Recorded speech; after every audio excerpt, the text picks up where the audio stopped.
Hey everybody, thanks for tuning in. You're listening to Home in Progress, sponsored by Repco Light Paints and Benjamin Moore. And before I jump into the show this week, I want to talk about my week last week because it was a tough week. And I guess at the end of the day, it really got me thinking. And that's what I want to kind of work through right now. Anyway, here's the scoop. Last week, Saturday afternoon-ish, 4:30, something like that, I get a text from my mom. And Mom announces in the text that she's at the emergency room with my dad. He was dealing with double vision and a few other things, and Mom was concerned, so she brought him, straight there to the emergency room. Well, long story short, he ended up getting transferred via ambulance to Grand Rapids, where they eventually decided, over the course of a number of days, that Dad had suffered from a minor stroke that had affected his vision. Now, at this point, the prognosis looks pretty good. The vision thing, they keep talking about that. That's going to just take time to heal. If it heals, they think it's probably going to heal.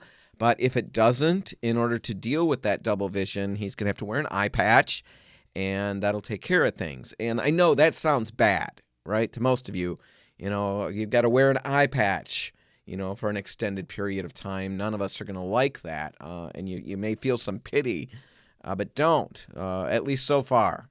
At this point, Dad is really pretty thrilled, with his eye patch. It's kind of nice because, he's got it not because he's literally missing an eye. That was the original purpose of eye patches. At least, that's my understanding of why pirates made them popular. But Dad's not missing an eye. So that means he can swap the eye patch back and forth, which he does. He lets it ride normally strapped to the center of his forehead if he doesn't need it, because he can read and do all of that stuff without seeing double. But if he's got to, get up and move around or something like that, then he just slaps it down on whichever eye he wants to cover for that particular time period, and he's off and running, talking like a pirate and doing stuff like that. So at this point, he's enjoying his eye patch. I don't know how long that's going to last, but don't feel too much pity for him because of the eye patch, at least not yet. Anyway, at the end of the day, when we take everything into account, all the things that we've kind of walked through as a family for the past week or so, it seems like Dad's weathered the storm really well, and he's going to be with us for a long time yet. But, I know a lot of you have been through this too. You've probably been through far worse things, many people have. But seeing Dad in the hospital room, tired, weak, struggling to breathe at times, seeing all of that take place was so tough, crazy tough. And like I said, I'm not saying anything new, to anybody who's been there, and that's really not my point. I'm not trying to say anything new. I guess I'm just talking about my experience, right? It's cathartic, so this is therapy for me. But I just want to talk it through because it was so jolting to see this guy who's always tough, right? That's always tough, faking it all the time. We knew some of that, but he always had this crunchy, crusty exterior that was super tough, and he was always really silly, super tough. I should clarify, super tough when it came to, injuries or anything like that. He would just, power through everything, but he was also crazy silly, like literally crazy. So stubborn. Seeing that guy just laying there like that in the hospital was really, really jolting. And as I'm standing there, sitting there, waiting there, my sisters are there, and as we're all there, the memories just come flooding back, and it was really unreal. I thought I had a good handle on the memories of my childhood. I feel like I've, done a good job keeping those front and center in my mind, all the fun that I had growing up. But when that moment hit this past week and I'm standing in that hospital room, I was completely amazed at the thoughts that came pouring back into my mind. Things that I hadn't thought about in years, but things that I could literally hear in my head. I could hear these things again, and I could smell, certain things. And, it was a very visceral experience. The memories were that vivid. Dad flying kites with us every single March, for example. The snow's not even completely melted yet. The wind was always super chilly, but the sun was out, and he'd get us out there in the yard every March, and we'd be out there, bundled up, staring at this kite in the air for hours, running around in the yard, staring at the kite, having a blast. I have no idea what the main draw was looking back, what made me stay out there so long as a little kid, but it was a rite of spring, every single year. When Dad came home with his new kite, which he did every March, we knew spring was coming, and we knew we had big time fun coming up on the coming Saturday because we were going to be out in the yard with that kite. Another memory, Dad talking to his invisible friends at the grocery store or the restaurant or church or wherever. And yeah, you heard that right. The man had invisible friends. They were invisible. They were friends. Bob and Henry. That's what he called them. We don't know where the names came from or what sparked this. And honestly, I'm talking about this in the past tense. It's still ongoing. He still has invisible friends. As kids, we thought it was hilarious. The grandkids think it's hilarious. And of course, that's the point. He doesn't have serious problems that he really thinks these people are there. I don't think so anyway. I think he knows that they're fake. But he has a lot of fun. He's never embarrassed. He never had this sense of embarrassment at all. Me, I'm constantly embarrassed. I'm very self-conscious whenever I go anywhere. Dad, he could go anywhere. He could do anything. And if people thought he was crazy, that was just, that was icing on the cake. That was gravy. He loved that. So he'd go places and he'd hold open doors for invisible people to walk through. I remember as a kid watching people with shocked faces as Dad is holding a door open and kind of urging some small invisible person to move through the door and get to the car. He'd have full conversations with them, and we would laugh and laugh and laugh. He'd save seats for them at restaurants or at church. It was honestly nuts, but as a kid, it was hilarious. Even now, it's funny. It's funny watching the people of his condo see him talk to invisible people, or now some of these people, these invisible friends, Bob and Henry, they live in stuffed animals that Dad has collected. It's too weird to explain, but just understand he's got little stuffed things that he carries around with him that he talks to like they're real people. And the kids love it. Grandkids love it. It's weird. It's weird. I'm giving you that. It's weird. But it's Dad. And those memories came flooding back. Another thing that I would think about is the hours and hours and hours that he spent coaching my Little League teams, playing baseball or football in the yard with me, even boxing. I remember one Christmas I opened up a pair of boxing gloves. And surprise, surprise, Dad got a pair as well. And from that point on, we'd box. He'd be on his knees in the yard or in the living room, and we'd be, going back and forth sparring. And Mom would be yelling, stop that, you're going to get hurt, things like that all the time. But it was so much fun. I can't go through every single memory that I've ever had. I can't even spend, much more time going through just these. I've got to shut up and move on. What do these matter to you anyway, these memories? You've got your own memories. These silly ones are mine, and they're gold to me. But for you, who knows? Maybe they're just ridiculous. But here's the thing. You've got your memories, your memories with the people that you love. And if you haven't already done so, take the time to write them down, or tell them to your kids, or do both. If you've got a chance, if you've still got this opportunity, talk them over with your mom and dad, your grandpa and your grandma. The people who made these memories with you. And, maybe you're doing that already. Maybe you do that on a regular basis. Then you are winning. That is how you should be doing things. I have not done enough of this. I've done a lot, but when I'm standing there in that hospital room, I realized I haven't done enough. And that's something that we all know, right? We instinctively know that. We know that we're supposed to make the most of the time that we've got. There's no time like the present. Don't put it off. All of those things, all those little cliches. And yet we do, right? We put it off. We all put it off. On the show, we talk about home projects all the time. And I'm always encouraging you to get them tackled, to cross them off your list. Get that room painted. Don't wait another weekend. You're going to feel so much better when you're done. When the walls are wallpapered beautifully or painted beautifully, the living room, it's that perfect color. You're going to feel great when that's done, right? I talk about that all the time. And that's good stuff. It is. It's good stuff. Getting those projects done, it is going to make you, feel better about your home. You're going to feel good about getting things crossed off your list. That's all really good stuff. But man, are those things so ridiculously paltry. in comparison to spending time with the people who shaped you, as a human being, who raised you, who filled your life with great memories. We have seen a ton of junk over the last few weeks, and one thing that we all know for sure, you never know what you're going to get. You never know how much time you're going to have.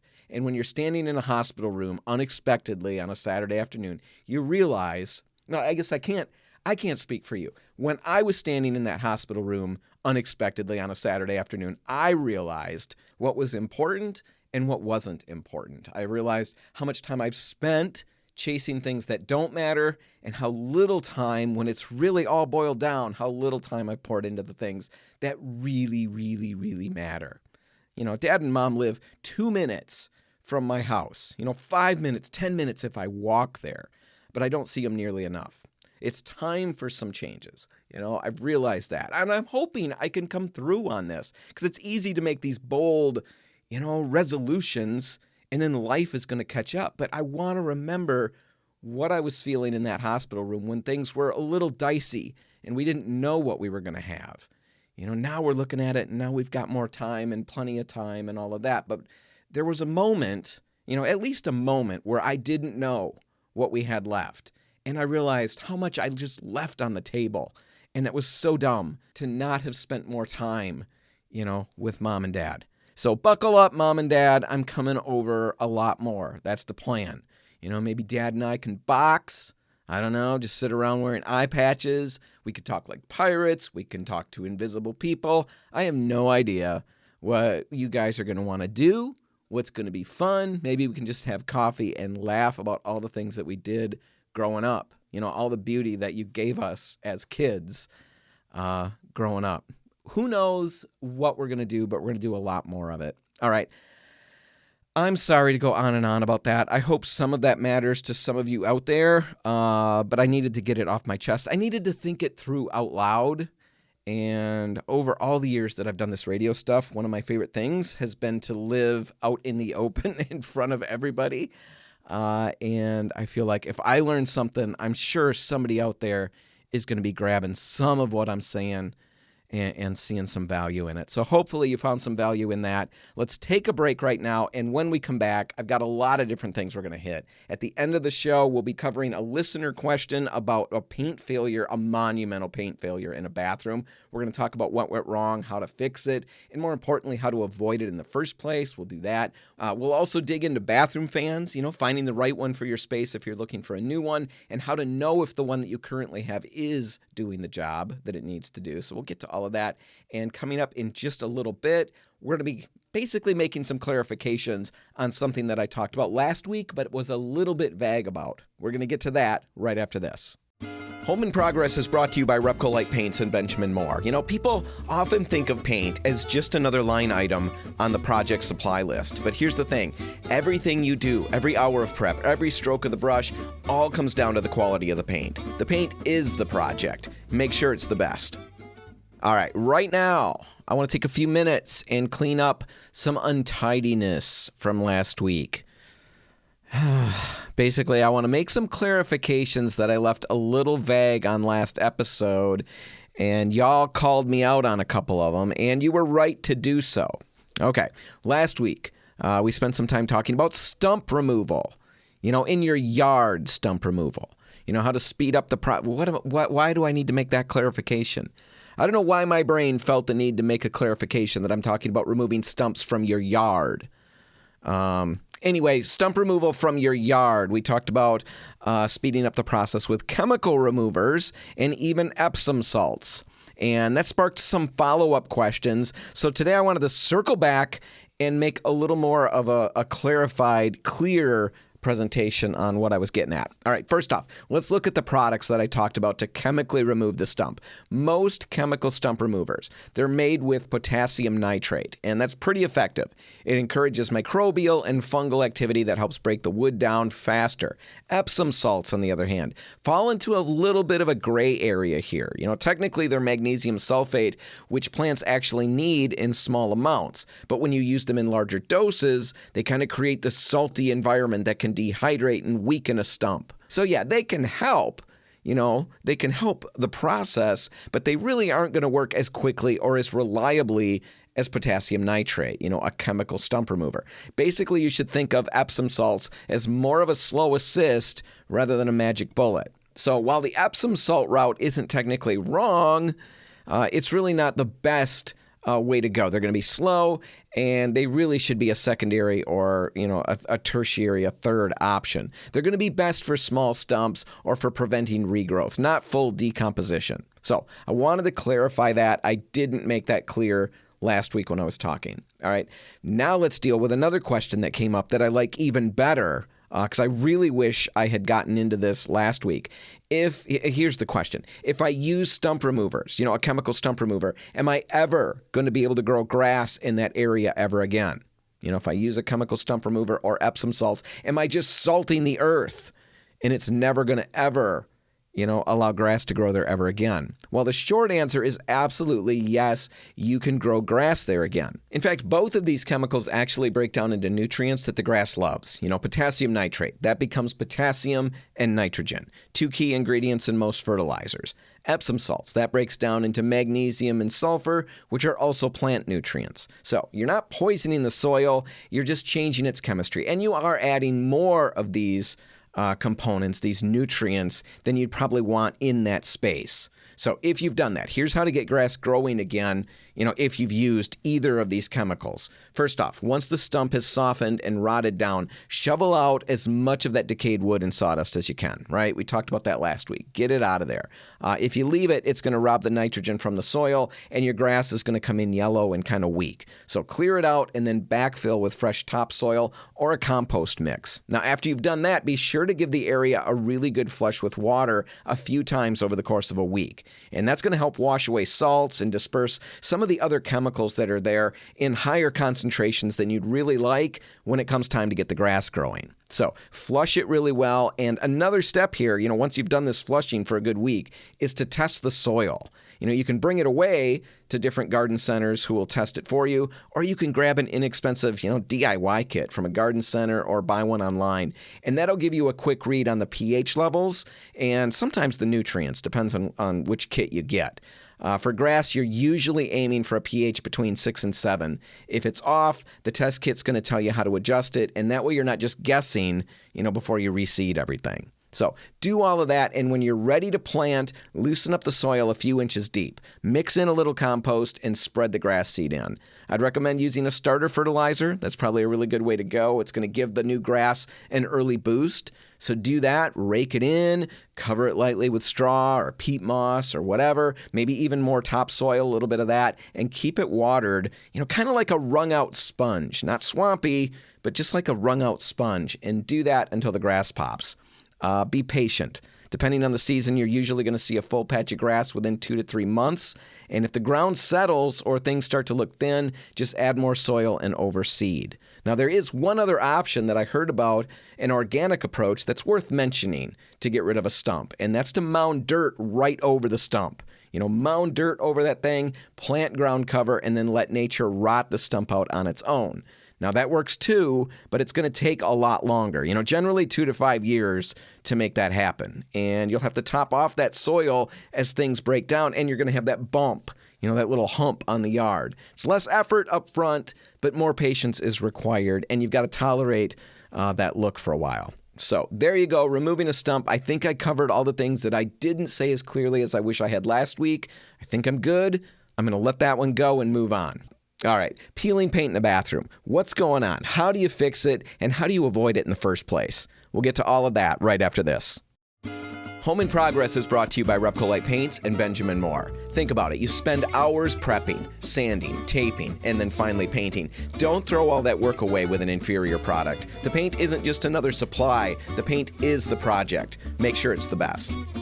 All right, I want to jump into another paint question from a listener, and this one's a good one. Not that the other ones weren't, but this one's really good. But before I get to it, if you have a paint question, a paint question, a design question, a question about color or whatever, email it to me at radio@repcolite.com. I'll get you your answer in the email, and if I use your question on the show, like I'm doing right here, I'll send you a gift certificate for a free gallon of Repcolite or Benjamin Moore paint. Free paint, just for asking your question.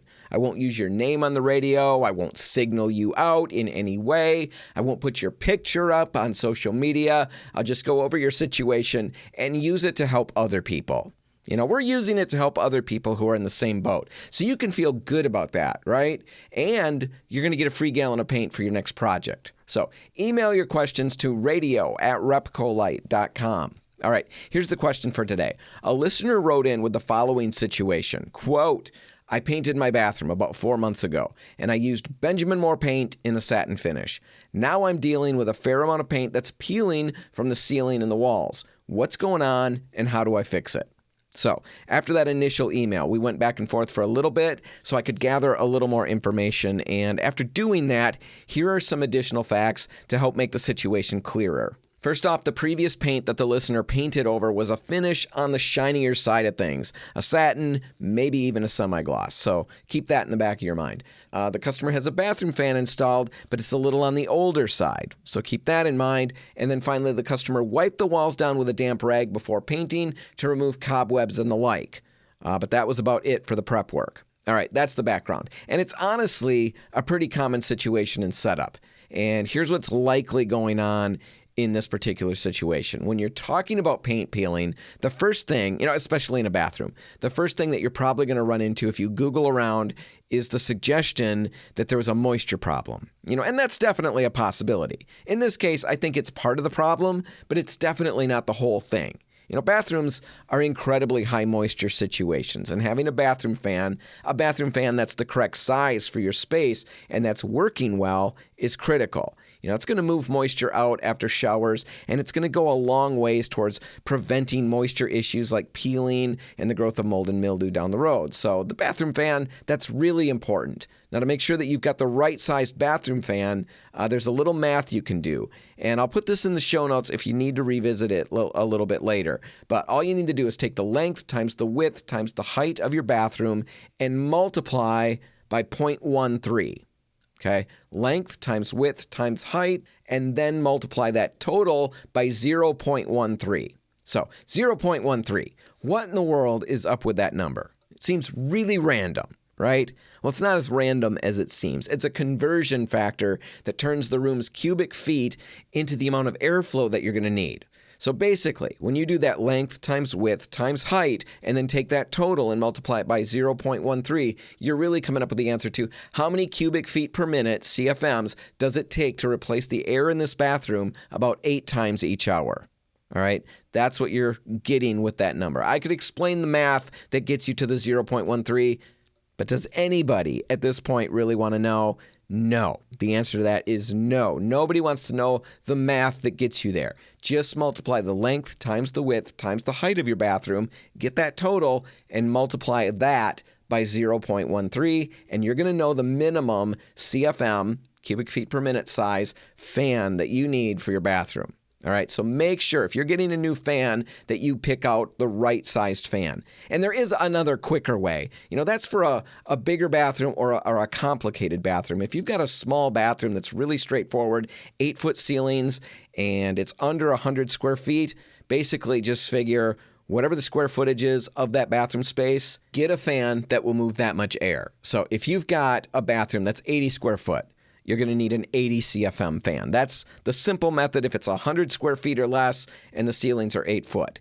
If they're higher than that or the bathroom's a little bigger than that or it's more complicated, do the formula that I gave you. The length times width times height times 0.13. And I'll put all of that in the show notes so you can go there and just revel in the glory of that math formula. All right, check it out. Make sure if you're buying a new fan, you get the right size fan. Now, in the next segment, we're going to talk briefly about how to do all of that to figure out if you've got the right size fan, if you've got one already in your bathroom. That's trickier. You've got a fan installed. You're not going to pick out a new one where everything is clearly labeled. You've got one up there. You have no idea who put it there, like mine at my bathroom. I have no idea when it was installed, how many, cubic feet per minute of air it's moving on a regular basis.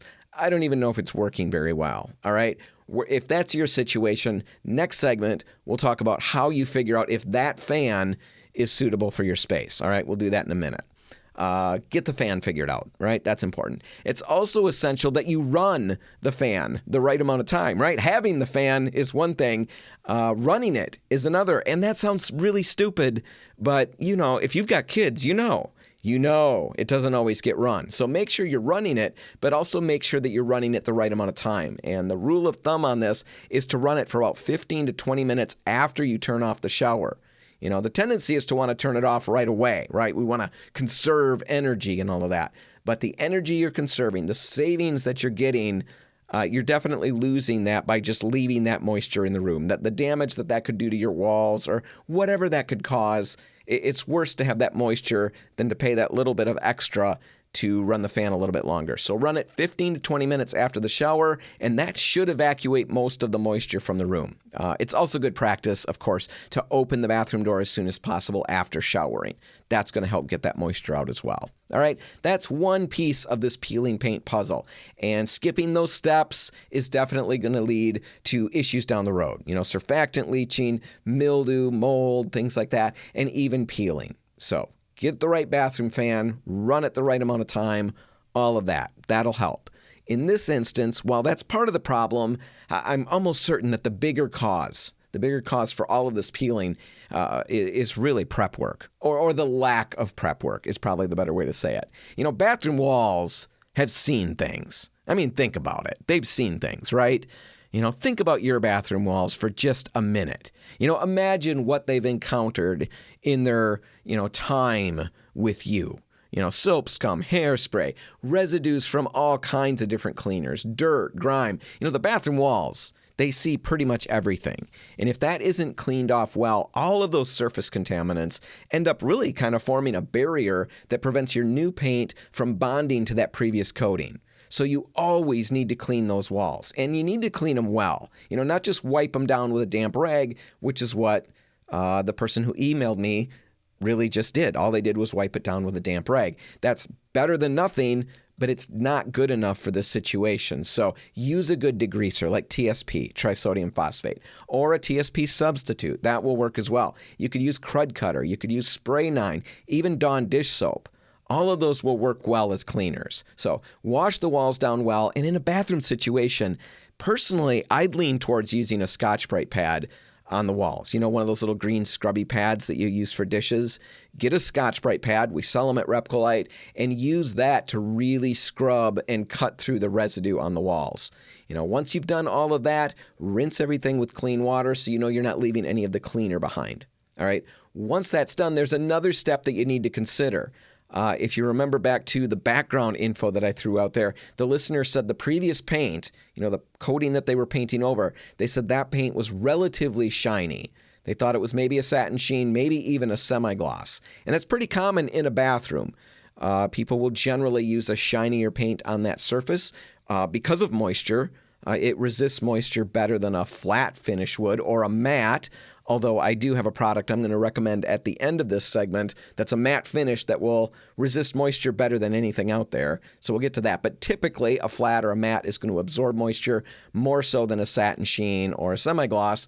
And so a lot of bathrooms have satin sheens and semi-glosses on them, which makes that surface pretty shiny. And the problem with that is that shiny paint is a barrier to adhesion.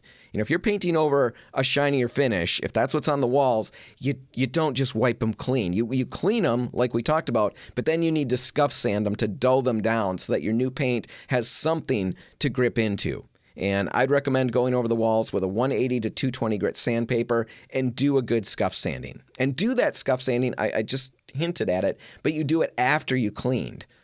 You don't want to go before you've cleaned it and end up grinding that contamination deeper into the paint. So wash it first with your degreaser, rinse it clean, let it dry, then do your scuff sanding. And then when you're done doing that scuff sanding, wipe the walls with a damp rag, no cleaner this time, just a damp rag. And all you're trying to do at that point is remove that sanding dust. Okay? Once that's done and the wall's dry, you can repaint. Typically on a previously painted surface that's sound and scuffed, you don't need a separate primer. You just go with 2 good coats of your finish paint and you should be good. Now, if you've got bare drywall spots or something like that, or patches, you do want to spot prime those areas first. All right, that's what you do to avoid peeling. But what if you've already got peeling? That's the situation we're dealing with here. If that's the case, then what?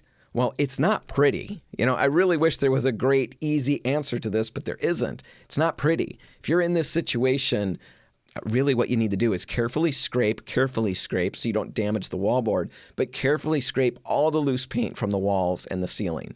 It's not a fun project.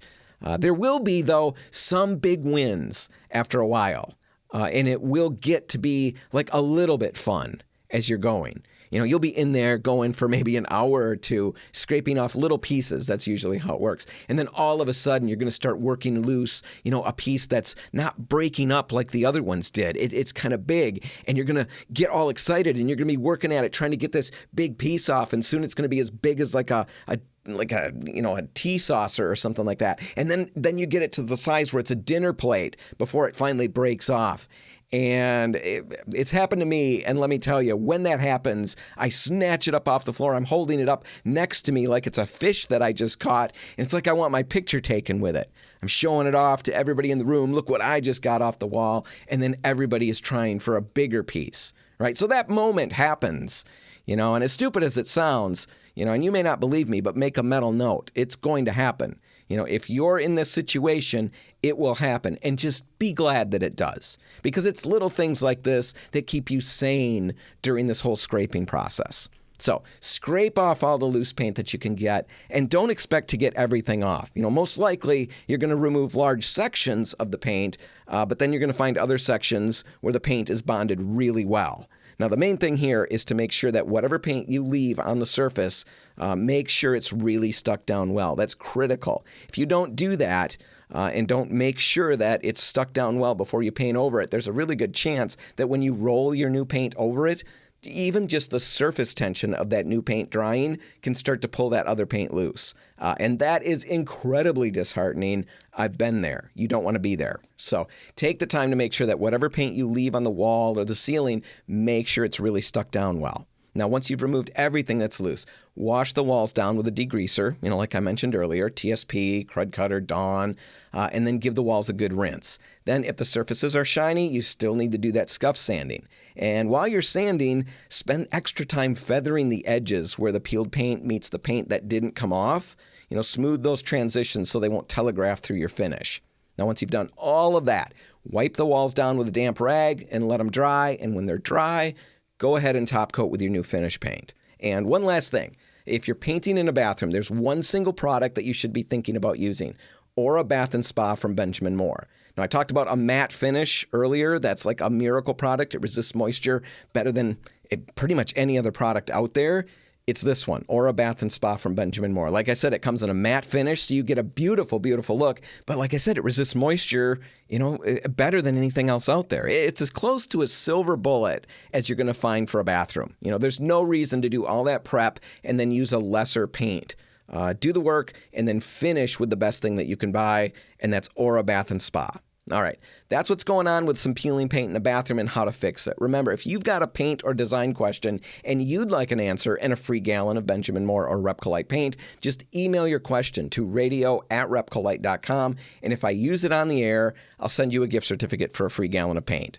All right, I mentioned in this segment that you need to have the right size bathroom fan. That's easy when you're buying a new one, but how do you find out if the fan that you have is adequate? Well, there are a few simple things that you can do to figure that out, and we'll get to those right after this.